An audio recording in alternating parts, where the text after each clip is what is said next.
Subscribe करें the truth facts channel को और हिट करें बेल आइकन को ऐसी ही नॉलेजफुल वीडियोस हर हफ्ते देखने के लिए।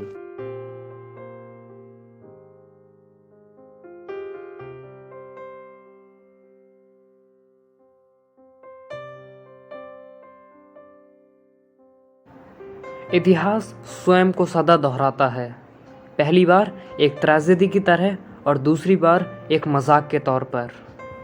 यदि मैं आपसे कहूँ हमें पढ़ाया गया इतिहास झूठा है तो आप क्या उत्तर देंगे?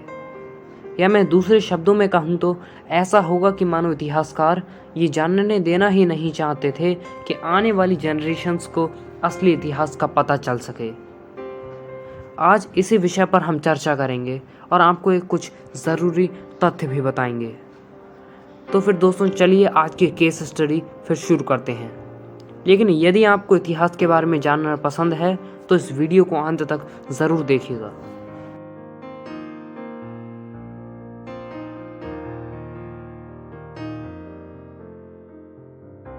हमें किसी भी क्लास और स्टैंडर्ड की किताब में ये क्यों नहीं पढ़ाया जाता कि आखिरी हिंदू सम्राट महाराज पृथ्वीराज चौहान के पास शब्द भेदी बाण की निपुण कला थी।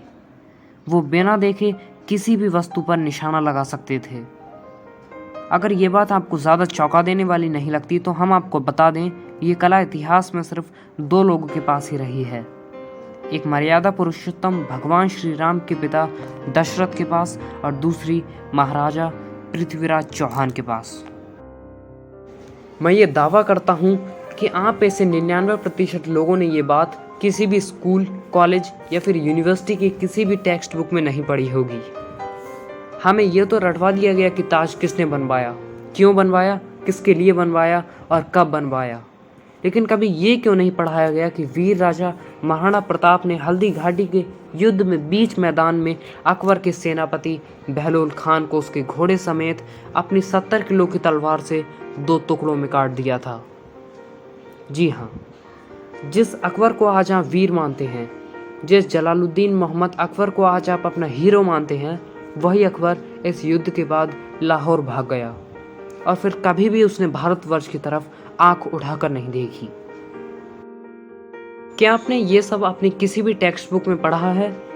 जी नहीं, क्योंकि इतिहासकार हमें ये बताने देना ही नहीं चाहते थे कि असली इतिहास है क्या। अब आपके मन में एक बात तो अवश्य उठ रही होगी कि कुछ बातें गलत होने से प्रखर तुम हिस्टोरियंस या फिर फिलोसोफर्स को गलत नहीं ठहरा सकते। तो मैं आपको बताना चाहूँगा कि ऐसे कुछ बहुत सारे एविडेंसेस मेरे पास हैं जिनसे ये साफ पता चलता है कि हमारा इतिहास गलत लिखा हुआ है। विश्व विजेता कहे जाने वाले सिकंदर, उसने केवल 6 देश ही जीते थे, फिर भी उसे विश्व विजेता के नाम से क्यों जाना गया?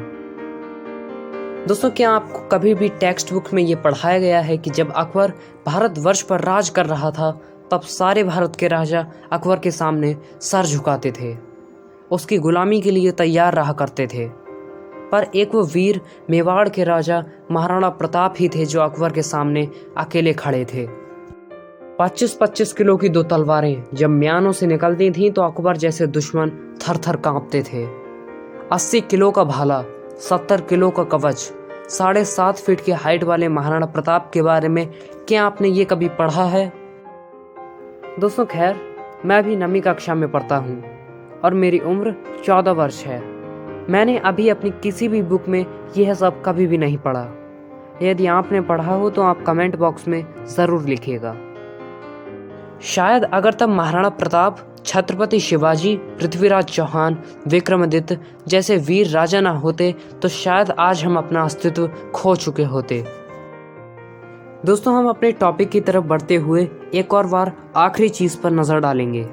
NCERT, national council of educational research and training, ये भारत की एक संस्था है जो ये निर्धारित करती है कि बच्चों को क्या पढ़ाया जाना चाहिए और क्या नहीं।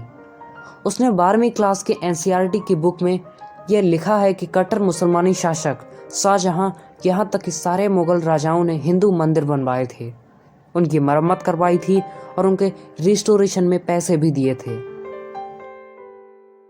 दोस्तों, यह सब 12वीं कक्षा की हिस्ट्री की book the themes in Indian history part 2 के पेज नंबर 234 पर लिखा गया है।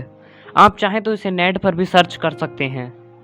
जब इसका जवाब एनसीईआरटी से पूछा गया कि यह सब उन्होंने किस आधार पर लिखा है, तो उनके पास इसका उत्तर ही नहीं था। हिस्ट्री में हमें यही बताया जाता है कि विमान यानी एरोप्लेन की खोज राइट ब्रदर्स ने की थी और वही प्लेन के पहले पायलट भी थे। पर दोस्तों, सच इससे कहीं कोसों दूर है, क्योंकि विमान की खोज भारतवर्ष में करोड़ों वर्ष पहले ही हो गई थी। ग्रेविटेशन फोर्सेस का क्रेडिट न्यूटन को दिया जाता है, पर यह सब हम भारतीयों के लिए तो खेल मात्र ही था, क्योंकि हमारे हिंदू संत और महर्षियों ने इसकी खोज सैकड़ों वर्षों पहले ही कर ली थी। जीरो की खोज से लेकर पृथ्वी से चांद की दूरी तक, लाइट की स्पीड से लेकर धरती गोल है फ्लैट नहीं, इसकी खोज का श्रेय हम सब भारतीयों को ही जाता है, जिन्होंने करोड़ों वर्षों पहले ही यह सब कर दिखाया, जो आज के साइंटिस्ट आज की टेक्नोलॉजी के साथ कर रहे हैं फिर भी सफल नहीं हैं। यदि आप इस वीडियो का पार्ट 2 देखना चाहते हैं तो वीडियो को लाइक करके नीचे कमेंट बॉक्स में ज़रूर लिखिएगा।